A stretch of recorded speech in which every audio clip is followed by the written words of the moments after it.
afternoon and welcome to this edition of Border Report Live. We have got an absolutely packed program lined up for you today. A little later in this edition, our Sandra Sanchez is going to take a look at those islands that we were talking about just a little bit yesterday that are being cleared by the feds in the middle of the Rio Grande. So we'll hear from her on that. And we'll also hear from our San Diego correspondent, Salvador Rivera, on a scandal surrounding the Catholic Church out in his area of responsibility. So we'll take him live in just a little bit. But first, let's take a look at another story that's trending on the border today, and that is just 2 days after securing a seat in the runoff election for Texas House 23 to keep his current seat. Republican El Paso Congressman Tony Gonzalez has officially dropped out of the race after pressure from Republican Party leaders. Now, this all came to a head after Gonzalez admitted that he had an affair with an aide who later died after allegedly setting herself on fire. Now, this revelation came on Wednesday, the same day that the House Ethics Committee announced that they were initiating an investigation into the congressman. You may remember we brought you that as developing news on Wednesday when it happened. Now, appearing on the Joe Pags show, Gonzalez said he made a mistake and had a lapse in judgment and took full responsibility for his actions. Gonzalez said he has since reconciled with his wife and has asked God to forgive him. He also said he looked forward to the Ethics Committee investigation. Still, House Republican leaders have called for Gonzalez to end his re-election bid, and he did so last night. Now, under House ethics rules, a lawmaker may not engage in a sexual relationship with any employee of the House under their supervision. CBS News obtained a text exchange from May 2024 in which Gonzalez sent explicit messages to a former staffer, Regina Santos Aviles, asking her to send a, quote, sexy pic.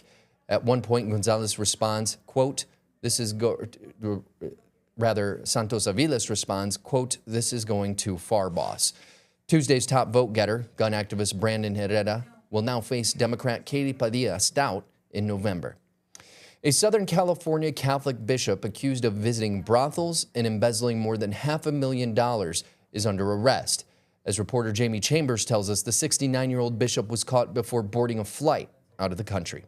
The bishop was arrested just before boarding a flight out of the country. 69-year-old Emmanuel Shaleta of the diocese of St. Peter the Apostle was arrested on suspicion of embezzling hundreds of thousands of dollars from his own church. The former leader of the Chaldean El Cajon Church had been under investigation from the Vatican and the Sheriff's Department after complaints were lodged by members of the church. Certainly a newsworthy event, and the fact that he was at the airport, you know, if he was headed to Las Vegas, that's somewhat suspicious. If he's headed to the Mideast somewhere, that's even more suspicious. In an investigative story from The Pillars, a Catholic-centric publication, they report Shaleta had been seen going into a Tijuana brothel called Hong Kong. It's unusual. It's not the first clergyman to have been arrested. I'm sure his congregation is shocked and disappointed. Shaleta now has been arrested on 8 counts of fraud, with church members reporting between $400,000 and $1 million missing. Shaleta has denied all wrongdoing and says he was given money by a parishioner to distribute that money to the poor. Defense attorney Jan Ronas says being arrested at the airport could alter the way the court handles bail for Shaleta. You can infer from flight to avoid prosecution is a manifestation of consciousness of guilt. So it's not the best thing in the world. On the other hand, there could be some just an innocent excuse associated with that activity, which may mean that it's meaningless. Shaleta could be arraigned as early as tomorrow. He's being held on $125,000 bail. That's the very latest from the San Diego International Airport. I'm Jamie Chambers. Back to you in the studio. All right, and that was out there in the San Diego area. So let's bring in our San Diego correspondent now, Salvador Rivera. Sal, what can you tell us about this incredible investigation that's happening into the bishop?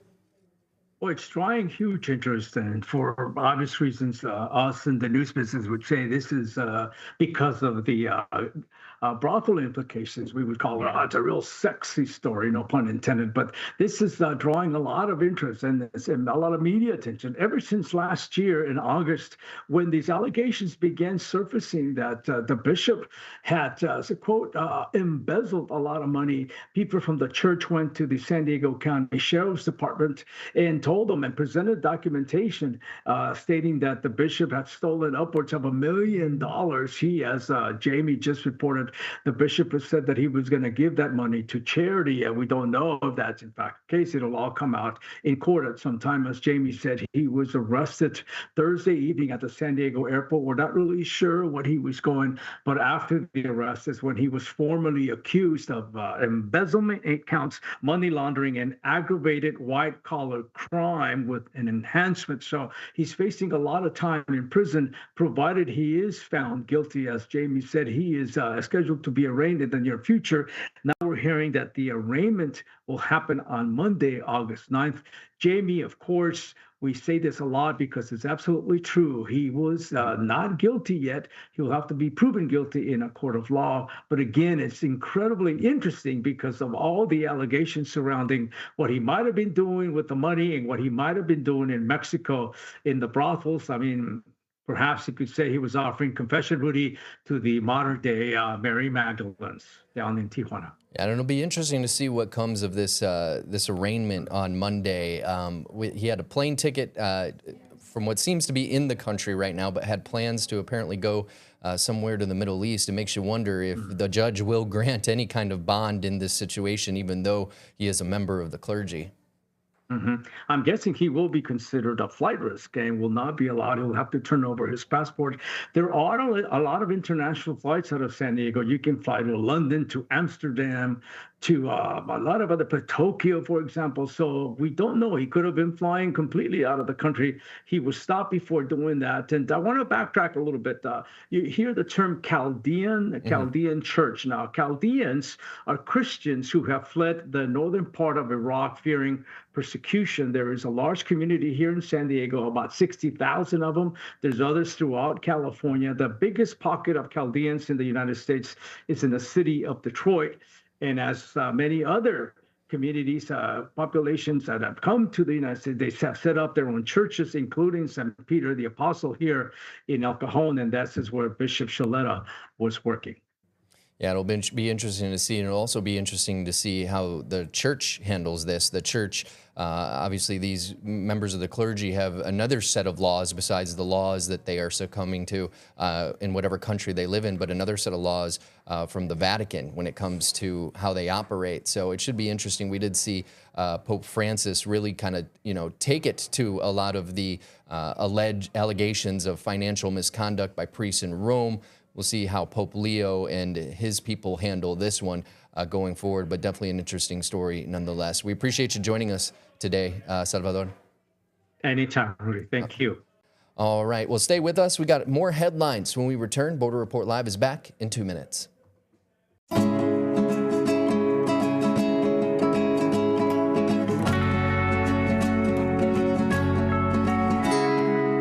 Welcome back to this edition of Border Report Live. So something we've been reporting on a lot, especially this week, is Camp East Montana in El Paso, Fort Bliss. It's an ICE detention facility. Just a few days ago, you may remember we told you there was a measles outbreak at that ICE facility.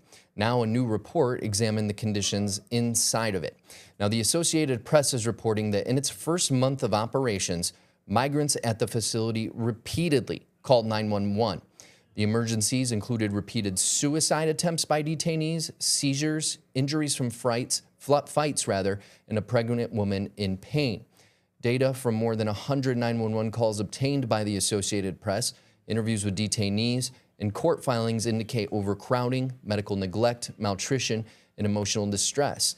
You may remember we've actually talked about fatalities that have happened inside the facility, where DHS puts out a statement saying one thing happened, but the local coroner's report says something completely different. If you'd like to read more reporting on that, you can visit borderreport.com and click search Camp East Montana. But detainees now describe a camp where about 3,000 people live in loud and unsanitary quarters, diseases spread easily, and sleep is limited. The center will be closed to visitors until at least March 19th because of that measles outbreak, according to U.S. Representative Veronica Escobar. A DHS spokesman denied the claims and says detainees were fed, given water, and medical treatment. They also added that the facility is regularly cleaned.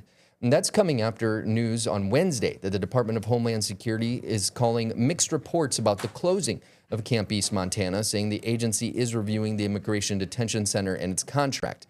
DHS Deputy Assistant Secretary Lauren Biss said in a statement to our partners at KTSM that ICE is always looking at ways to improve our detention facilities to ensure we are providing the best care to illegal aliens in our custody. The contract for Camp East Montana was inherited from the Department of Defense. DHS undergoes rigorous audits and inspections of our facilities to ensure they are meeting our high standards. DHS is reviewing this facility and contract.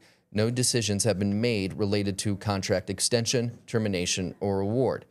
Again, U.S. Representative Veronica Escobar released a statement in response to a Wednesday report from the Washington Post saying that the $1.24 billion immigration detention facility in El Paso was set to close. The Washington Post cited an internal Immigration and Customs Enforcement document, which indicates that it is drafting a letter to terminate the detention facility's contract, but did not give a timeline or reason for that. In the statement, the Trump administration has used El Paso as ground zero for its sick, twisted immigration enforcement policies for years, and Camp East Montana is no different, Escobar said. It represents the epitome of fraud, waste, abuse, and the exploitation of human suffering at the hands of private prison corporations and the Trump administration. Camp East Montana should have never opened. The $1.24 billion cost for this facility could have been used for health care, nutrition programs, and a litany of other things to improve our society and our country. Instead, it promoted the dehumanization of immigrants and lined the pockets of a corrupt, incompetent private prison corporation. Moving on, we've been talking about ICE facilities like Camp East Montana for some time. DHS in the One Big Beautiful Bill got billions of dollars to open new facilities to hold migrants, and they've been buying up land and facilities across the country.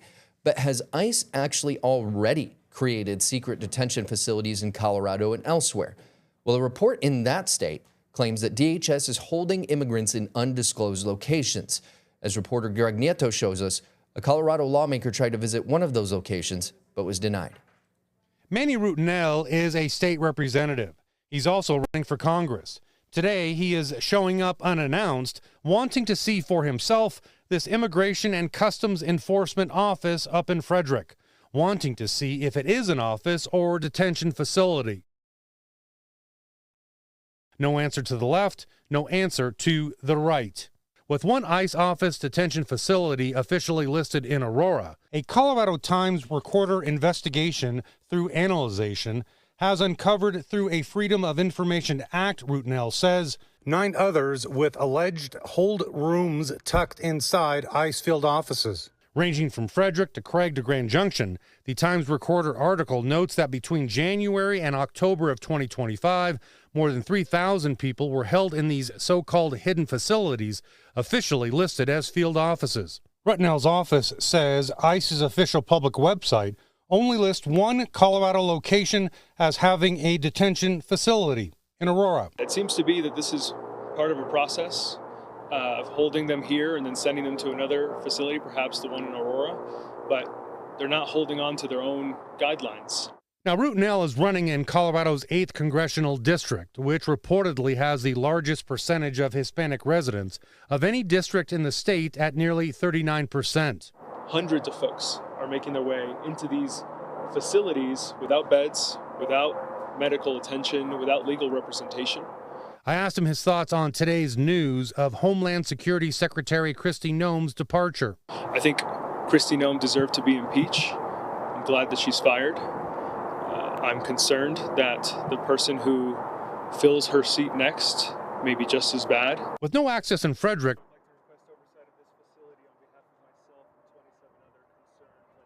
Rutinel leaves a receipt of his intent to return. We need real oversight and accountability. It's a tragedy that we haven't.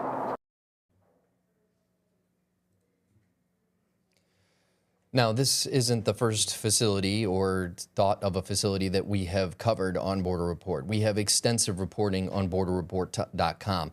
Everything from judges having to fight with the Trump administration to allow federal representatives of Congress into these ICE detention facilities for inspection, finding DHS in contempt for not following the rules, these warehouses that are popping up all over the country and the fight to stop them in different neighborhoods and communities across the country, as well as health inspectors from local organizations and local and municipal county level health inspectors' offices being denied access into facilities. We have all of that up right now on borderreport.com. If you'd like to read more, just search the keywords detention facility. Moving on, dozens of Texas House Republicans are demanding Congress pause immigration programs in the wake of a deadly shooting at a Texas bar this past weekend.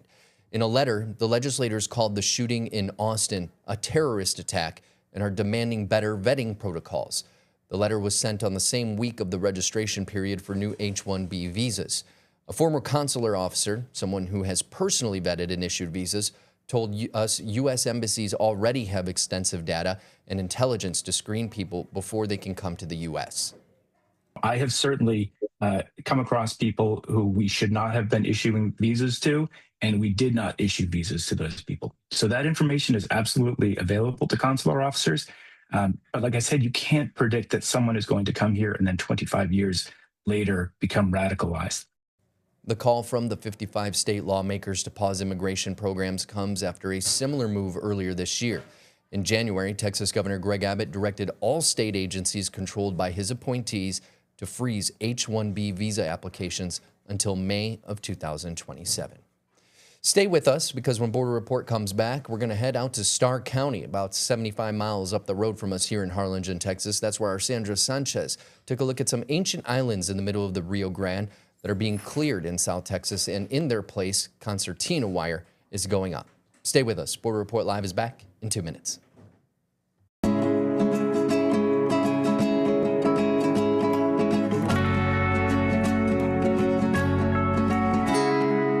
Welcome back. Getting into some border trade and economics. Overnight, we learned that at least 600 jobs are being cut in the city of Brownsville. It's the state of Texas's southmost city that butts up against Matamoros in Mexico.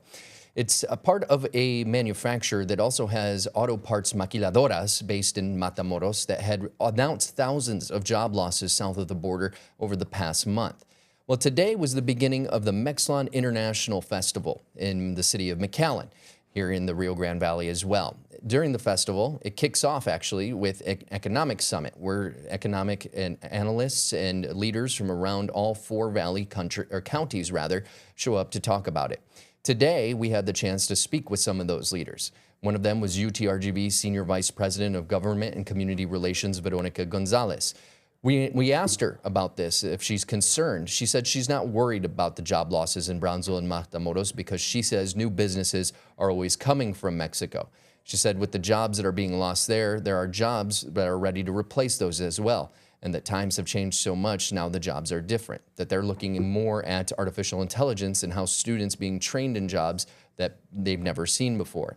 Now, UTRGV does have a global soft landing program to help businesses relocate to the U.S., and she says many are actually coming from Mexico, where the economy, as we've talked about here, has suffered a slowdown.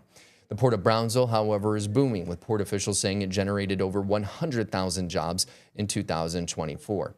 Data out this week by the Council for South Texas Economic Progress says there are 315 manufacturers on both sides of the Rio Grande from Brownsville to Laredo. And Texas Workforce Commissioner Alberto Trevino, who's from Harlingen, says employees need to be trained in new ways to get those new jobs, almost echoing what UTRGV's vice president says. He's the labor commissioner, and he says increased artificial intelligence requirements, retraining, and new perspectives are needed. Now, there was a new report talking about nationwide numbers that 92,000 jobs were lost in February, according to that data that came out this morning. But officials here in the Rio Grande Valley in South Texas say they are not concerned.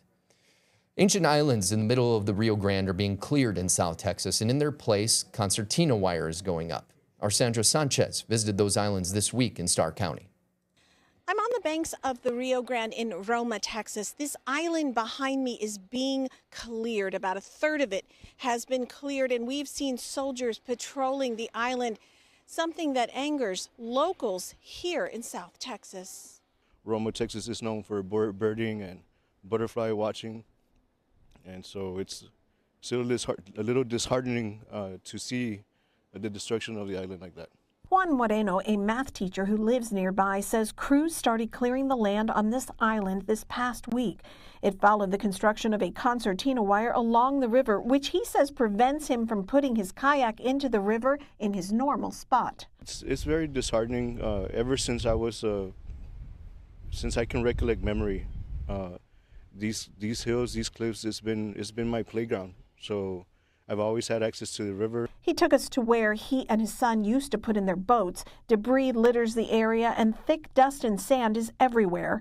By putting up this razor wire, they did take my easiest access. Moreno says this island used to be two separate islands, but over time the trees and brush grew together to form one landmass with lots of wildlife. It breaks my heart, and it also makes me angry that my government is doing this, because it's just such a loss for so many reasons. Jim Chapman of the nonprofit Friends of the Wildlife Corridor says the trees on this island are adult and decades old. He says the razor wire threatens the wildlife. It's a totally impassable barrier for wildlife, and so there's going to be zero movement of wildlife across the river, which for eons, this was really one area. Biologically, the Mexican side and the U.S. side is the same. And that's all gonna disappear. Juan Mancillas of the Carrizo Comecrudo tribe of Texas says these ancient islands are sacred to his people and important to the flow of the river. I mean, everything that's in the river or wherever there was a crossing in the river, especially those islands, there's meaningful situations that occurred there, especially very sacred things. That includes ceremonies and rituals. He took part in a protest in Brownsville last week against the construction of 265 miles of border buoy along the Rio Grande in Cameron, Hidalgo, and Starr counties. This river moves. It's alive. It's a living thing for us. And the river didn't know any borders before. These islands are no man's lands. They don't belong to the United States. They don't belong to Mexico. Law enforcement say that they're areas where people can smuggle people illegally into the United States by hiding them there on the islands until they're ready to bring them across. A couple years ago, the Texas military cleared a nearby island called Fronton Island because they said it was a security threat. We've asked the Department of Homeland Security as well as the Texas Military Department which agency is in charge of clearing the land and why. The TMD acknowledged our questions but has not yet sent back a response. In Roma, Texas, Sandra Sanchez, Border Report. Now, for months, Democrats had called for the firing or impeachment of former Homeland Security Secretary Kristi Noem, critical of how she handled the immigration crackdown in Minnesota and other states, plus her reaction to the death of 2 Americans by federal agents. But in the end, it seems to be her $220 million ad campaign that led to her downfall. Now, during her appearance before Congress this week, she testified that President Trump was aware of the cost of the ads featuring her on horseback in front of inmates and a border wall telling migrants to leave the United States. The biggest contract for the ads went to a company run by the husband of Noem's former spokesperson. Officials say Trump was angry with her testimony and fired her on Thursday. Her departure was welcomed by many on both sides of the political spectrum. While she was ousted from Homeland Security, Trump assigned her as a special envoy for the Shield of the Americas, a job that did not exist before her appointment. Noem is the first cabinet member fired by Trump during his second administration. She's being replaced by Senator Mark Wayne Mullen. And another person widely criticized for his handling of the immigration crackdown is now under investigation. U.S. Customs and Border Protection has opened an internal investigation into whether the former Border Patrol commander, Gregory Bovino, made disparaging comments about the Jewish faith while criticizing the U.S. Attorney for Minnesota. The investigation comes after the New York Times and CBS News reported on remarks Bovino allegedly made during a January 12th phone call. A U.S. Department of Homeland Security spokesperson said in an emailed statement Tuesday that CBP opened an internal inquiry after it received a letter from a congressman inquiring about reporting on anonymous allegations. The spokesperson said that this did not indicate any confirmation of wrongdoing. Now, during the call, the report said Bovino allegedly complained that the attorney for the District of Minnesota, Daniel N. Rosen, was unreachable for part of the weekend because of the Sabbath, which in Judaism is observed from sunset Friday to nightfall Saturday. Bovino allegedly used the term chosen people in a disparaging way and asked in a sarcastic tone whether Rosen understood that some Orthodox Jewish people don't take the Sabbath off work, the reports said. Really quick, before we go, we wanted to remind you to check out our partners at Political Power Ranker. It's a weekly show tracking the movers, shakers, and rule makers in American politics. Nextstar's Director of Political Content, Chris Berg, and Director of Emerson College Polling, Spencer Kimball, break down who's up and who's down in the world of politics based on data. This week, they're looking at Georgia, the Senate and governor's race. Going to be some exciting information there, so make sure to check it out. You can find more on Political Power Ranker at abc27.com or your local Nextstar station's website. For Salvador Rivera in San Diego, I'm Rudy Mireles in Harlingen. We'll see you next time.